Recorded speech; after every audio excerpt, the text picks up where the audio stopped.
ഖത്തറിൽ ആരെങ്കിലും പട്ടിണി കിടക്കുന്നുണ്ടാവും? ഖത്തറിൽ പട്ടിണി കിടക്കുന്നവരുണ്ടോ എന്ന് ചോദിച്ചാൽ സാധാരണ പറ്റൂല.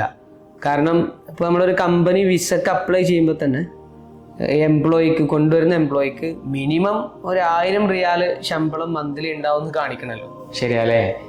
അതിന് പുറമെ ഫുഡും അക്കോമഡേഷനും ഒക്കെ കമ്പനി നിൽക്കുമ്പോഴല്ലേ അവർക്ക് വിസ തന്നെ പാസ്സാവണുള്ളൂ. അതെ അതെ. അപ്പോൾ ഖത്തറിൽ ജോലി ചെയ്യുന്ന എല്ലാവർക്കും അവരുടെ കമ്പനി എല്ലാ മാസവും കൃത്യമായി ശമ്പളം നൽകുന്നുണ്ട് എന്ന് ഉറപ്പുവരുത്തുന്ന ഒരു സിസ്റ്റമാണ് WPS അഥവാ വേജ് പ്രൊട്ടക്ഷൻ സിസ്റ്റം. എല്ലാ മാസവും ശമ്പളം നൽകി ലേബറിന്റെ സൈറ്റിൽ അപ്ഡേറ്റ് ആയിട്ടില്ലെങ്കിൽ കമ്പനിക്ക് ബാൻ ഉൾപ്പെടെയുള്ള വലിയ പ്രശ്നങ്ങൾ വരാം. നിങ്ങളുടെ കമ്പനിയുടെ WPS എല്ലാ മാസവും കൃത്യമായി ചെയ്യാൻ ഫജ്റുൽ അമാൻ നിങ്ങളെ സഹായിക്കും. അതിനു പുറമെ നിങ്ങളുടെ കമ്പനിക്ക് കോർപ്പറേറ്റ് ബാങ്ക് അക്കൗണ്ട് ഓപ്പൺ ചെയ്യാനും ഞങ്ങൾ സഹായിക്കും.